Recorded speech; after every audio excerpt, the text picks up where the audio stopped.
y sin darme cuenta le puse pausa y he tenido que reiniciar nuevamente, pero no desde el principio, sino desde el prólogo del libro El infinito en un junco de Irene Vallejo. Leía yo lo siguiente: misteriosos grupos de hombres a caballo recorren los caminos de Grecia. Los campesinos los observan con desconfianza desde sus tierras o desde las puertas de sus cabañas. La experiencia les ha enseñado que solo viaja la gente peligrosa.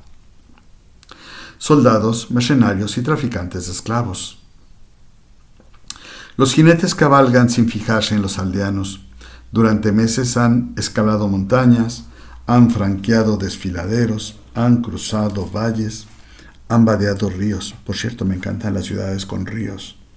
Han navegado de isla en isla. También me encantan las islas. Sus músculos y su resistencia se han endurecido desde que les encargaron esa extraña misión. Para cumplir su tarea, deben aventurarse por los violentos territorios de un mundo en guerra casi constante. Son cazadores en busca de unas presas de un tipo muy especial. Presas silenciosas, astutas, que no dejan rastro ni huella. Si estos inquietantes emisarios se sentasen en las tabernas de algún puerto, y pienso en el Pireo, y se pusieran a beber vino, a comer pulpo asado, a hablar y emborracharse con desconocidos, aunque nunca lo hacen por prudencia, podrían contar grandes historias de viaje. Y, como todavía no existen mapas de regiones extensas, se han perdido y han cambiado sin rumbo durante días enteros bajo la furia del sol o las tormentas. Me hace pensar en que van por un laberinto y no hay un mapa, por supuesto. Pero bueno, aquella idea que dice la experiencia les ha enseñado que solo la gente peligrosa viaja, hizo que yo me preguntara si seré una gente peligrosa. Porque me encanta leer desde niño y me encanta viajar desde que María me mostró el camino a Europa y me subí por primera vez a un avión. Bueno, me gustaba viajar desde antes, pero pensando en Europa, sí, así ha sido la historia. Y fue por allá de 1998 que esto surgió. Más adelante, Irene Vallejo sigue escribiendo: los campesinos que se sientan a fisgonear a la puerta de sus cabañas, los mercenarios y los bandidos que habrían abierto unos ojos asombrados y una boca incrédula, todos ellos, si hubieran sabido, que perseguía a los jinetes extranjeros. Esto debería de decirlo en voz baja. Libros, buscaban libros. Pero bueno, ahora lo diré de lejos y lo diré en voz alta. Buscaban libros. Y bueno, la historia no termina ahí. Más adelante señala que este era el secreto mejor guardado de la corte egipcia. El señor de las dos tierras, uno de los hombres más poderosos de aquel momento, daría la vida, la de otros, claro, siempre sucede así con los reyes, por conseguir todos los libros del mundo para su gran biblioteca de Alejandría. Perseguía el sueño de una biblioteca absoluta y perfecta, la colección donde reuniría todas las obras de todos los autores desde el principio de los tiempos. Luego narra algunas historias breves de manera muy interesante. Y bueno, por ejemplo, dice que en la época del gran proyecto alejandrino, la gran biblioteca de Alejandría, no existía nada parecido al comercio internacional de libros. Ahora tenemos ferias internacionales. Y estos se podían comprar solamente en ciudades con una larga vida cultural, pero no en la joven Alejandría de aquel entonces. Y luego añade: cuando estás en la cima del mundo no hay favores excesivos. Se decía que Ptolomeo II envió mensajeros a los soberanos y gobernantes de cada país en la tierra. En una carta sellada les pedía que se tomasen la molestia de enviarle para su colección personal sencillamente todo: las obras de poetas y escritores en prosa de su reino, de oradores y filósofos, de médicos y adivinos, de historiadores y todos los demás. El hambre de libros desatada en Alejandría empezaba a convertirse en un brote de locura apasionada.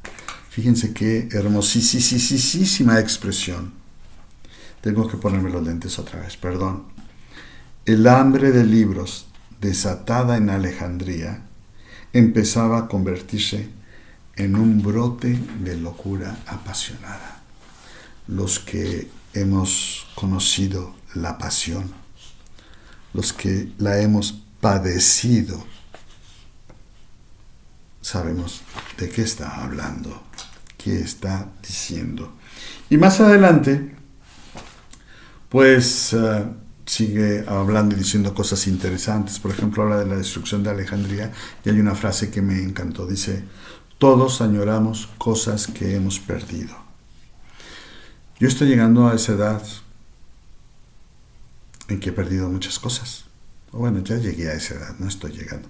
He perdido muchas cosas, otras muchas las he obsequiado y regalado en el camino. Algunas quizá no debí obsequiarlas porque fueron para gente que no las supo valorar, que no las supo disfrutar, pero lo importante es darlo con cariño, darlo con gusto, y la otra persona, quien lo recibe, pues hará la parte que le corresponde, ¿verdad? También anoté por aquí una frase inquietante. Dice: la tecnología es el museo de la caducidad. Pero ¿cómo dice Irene Vallejo esto? Aprovechando que tengo un poquito de tiempo, lo leeré. Dice: lo curioso es que aún podemos leer un manuscrito pacientemente copiado hace más de 10 siglos, más de 1000 años. Pero ya no podemos ver una cinta de video o un disquete de hace apenas algunos años, a menos que conservemos todos nuestros sucesivos ordenadores y aparatos reproductores como un museo de la caducidad. Y sí, yo tengo cintas de cassette, tengo long plays, cintas de VHS, que ya no puedo ver porque no tengo el aparato reproductor. Sin embargo, tengo libros que fueron escritos en el siglo XIX y puedo tomarlos entre mis manos y leerlos nuevamente. Luego señala que vivimos con la roca dura de nuestra ignorancia. Y sí, la roca dura de nuestra ignorancia. Luego, pues ya viene el capítulo 1, la ciudad de los placeres y los libros. Y me dan deseos de quedarme con el título de este capítulo: la ciudad de los placeres y los libros. La ciudad del sexo y la palabra. Habla de la cultura y la sensualidad alejandrina y habla de los amores de Cleopatra con Julio César, el personaje preferido de Santiago Posteguillo, por cierto. Luego dice, por ejemplo: al igual que su ciudad, Cleopatra encarna esa peculiar fusión de cultura y sensualidad alejandrina. Cleopatra rebosaba atractivo, la inteligencia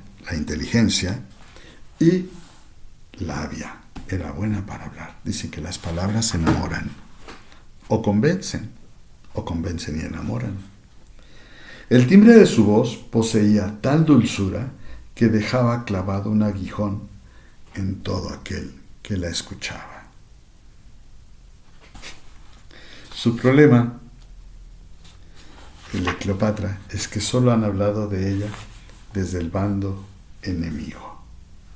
Imagínense si la gente que la amó, que la deseó, que la conoció desde el corazón y desde el intelecto hablara de ella, seguramente diría cosas increíbles, hermosas. Y bueno, esta Cleopatra vivió en esa Alejandría. la ciudad que siempre fue perversa, pero que ahora parece un enorme orinal público, concluye Lawrence Durrell, quien nunca volvió a Alejandría después de 1952. Las milenarias comunidades judía y griega que vivieron allí huyeron después de la guerra del Canal de Suez, el fin de una época en el Medio Oriente.